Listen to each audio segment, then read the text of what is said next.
Hi and welcome back to Bike Speeds. This week we're going to service this Merida Scultura.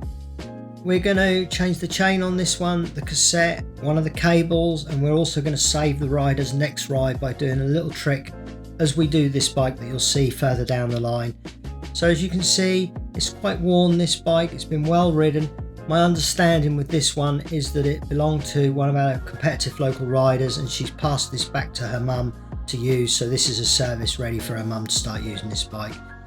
Initially you can see this chain is completely worn out. It's past the 1% of stretch, and you can see there that you can bunch it up on the chain ring, so it's only a matter of time before that starts skipping over that chain ring.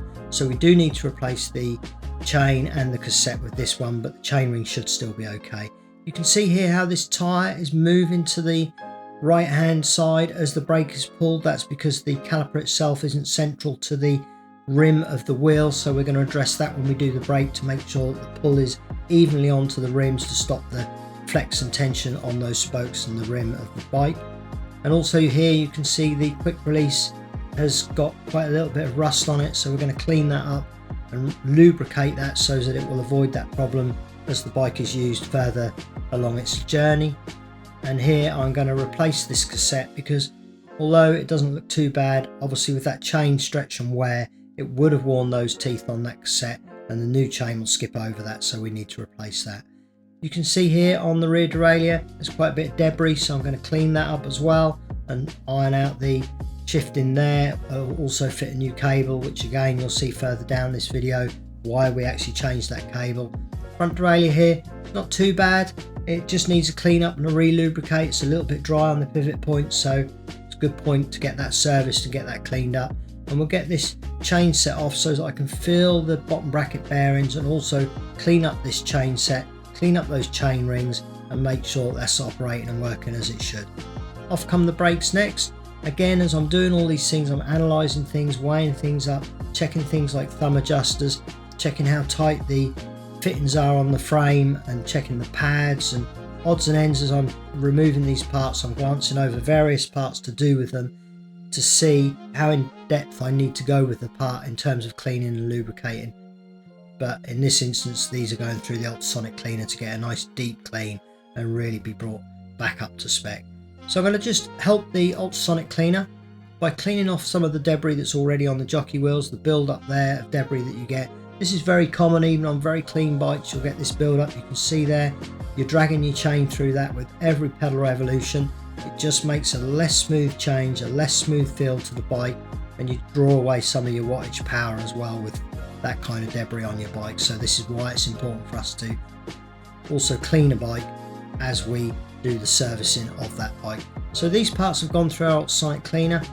We use a water soluble degreaser in there, so I'm now washing off that soluble degreaser because it will dissolve in water. So I'm cleaning that off now before I will then dry these components off with a microfiber towel before I actually then begin my lubricating process on all these parts. So again you can see here the chain ring, I'm just washing that off. That never actually went through the ultrasonic cleaner, just cleaned that off.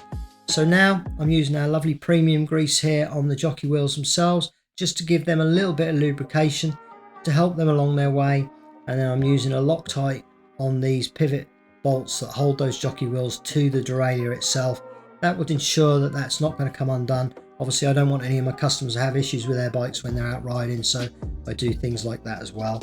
I also make sure I lubricate the thumb adjusters. Nothing worse than a thumb adjuster that corrodes into a derailleur and becomes almost impossible to use. It helps my customers to adjust their bikes as they need to, and also it helps me adjust them as I put them back together.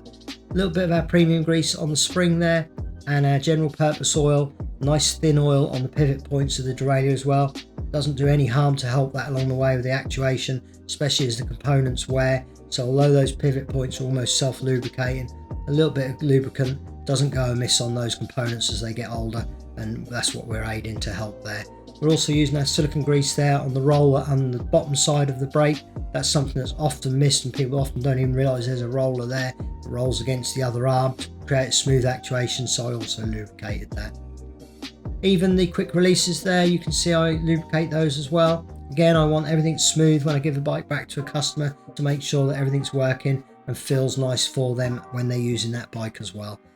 I'm just going to wash off the frame now. So I'm using our big softy nylon bristle brush there.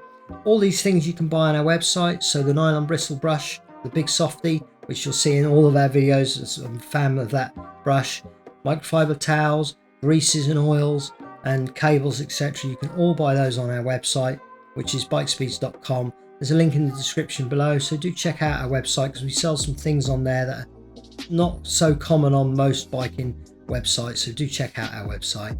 Now this is where we're going to save the rider's next ride. We've cleaned up the wheel and now I noticed a couple of little bits of debris in this tyre. So there's one little flint there, and as I move around the wheel, this next one here, you can't even see the head of that, but look at the size of this.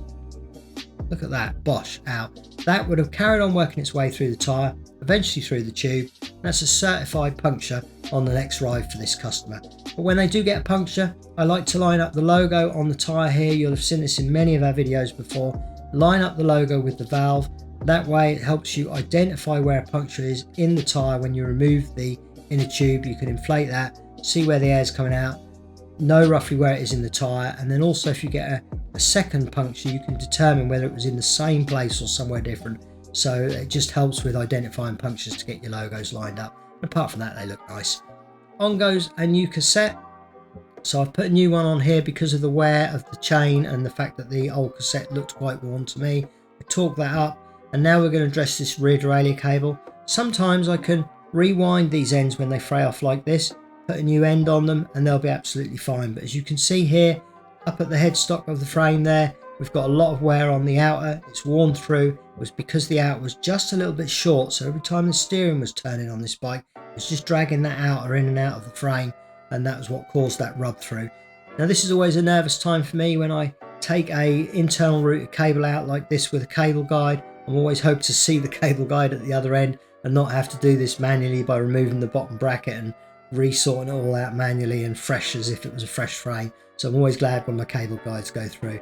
Now this is our super slick cables. This is an original Shimano cable measuring 1.21 to 1.22 millimeters. Nice cable, but this is our super slick. They're much tighter wound, so they've got the same amount of strands, but they're tighter wound and they're much smoother to the touch. And also because they're thinner, they run through the outer that little bit smoother because there's that little bit less friction. And when I present a bike, that's what I'm all about, is trying to improve that bike to make the customer notice a subtle difference in that bike and for everything to operate as original, if not better. And that's what I'm always trying to do, and that's why we use our lovely stainless steel super slick cables in this instance. So we're now putting all these components back on the bike. So I adjust everything up as I'm going, get all the cables back in there, make sure everything's perfect, torque everything up. I always torque these front derailleurs, as you can see there, as I put them on the bike, because the front derailleur moving left and right, it has to be in its final set position, so that's why I torque that up as I refit it. And you can see there, I even checked the hanger there and one of the bolts was loose, so I made sure I tightened that up as well. And then on goes our new cable onto the rear derailleur, freshly lubricated and cleaned, with a new cable end on there so we don't get that fraying that we originally had. A little bit of copper grease on the mounts of these. They're notorious for corroding and bonding and sticking, so again on this thumb adjuster, it's all about the lubrication of moving parts and non-moving parts so that you don't get things binding together and that things that are moving remain moving and don't seize up on themselves. Where we are in the UK, obviously we have adverse weather with rain and everything, and that's often not cleaned off of bikes, and that's where this lubricating really gets it drilled down for your winter riding to make sure that everything on that bike will continue to work right through the winter or between services, and that's why we do this. So now we're getting the wheels back on. So the front wheel in, then the rear. The rear skewer is nicely lubricated, so it shouldn't seize up like before. New chain goes on. So now I'm just going to do a little bit of adjustment on the rear derailleur there. So that's now moving up the cassette nicely. But I notice here the B screw wasn't adjusted correctly. So that I haven't altered by doing what I've done. So that was incorrect from the moment it came in the shop. Probably from the moment that was put on the bike, that rear derailleur. So I've adjusted that. That'll give a more positive shift by adjusting that B screw. Check that the brakes are central to the rims so that the calipers are an even pull. There's no stress on the wheel. That's absolutely perfect now. And now I'm going to work my way through the bike with a torque wrench. So I literally start from the hoods back and I go through every single nut and bolt just to make sure that everything's torqued up as it should be. So the stem there, you can see a little bit loose. Also, I'm lining up the logo on the bearing cap there so that it's even with the stem, because offset things like that would wind me up if I was riding this bike, so get that right. Pedals, we literally go front to back, check an adjustment of any bike that we service. That's what we aim to do, is to make sure that everything's spot on. You can see there the saddle's loose, the seat post was loose, so we're adjusting all those parts up to make sure that everything is as it should be right the way through the bike. And then finally I just check the fittings on the frame. I'd never do those with a torque wrench, because the fittings you can feel a little bit more and it's very easy to round those off in the frame, so I just do that by feel. And as you can see from these before and afters, very subtle to what you see, but in terms of what we've done to this bike, we've made a massive difference to this bike. Absolutely huge. It will ride like a completely different bike. So I hope you've enjoyed this video. If you have, please do subscribe, do drop us a comment below, and we'll see you again next week. Bye for now.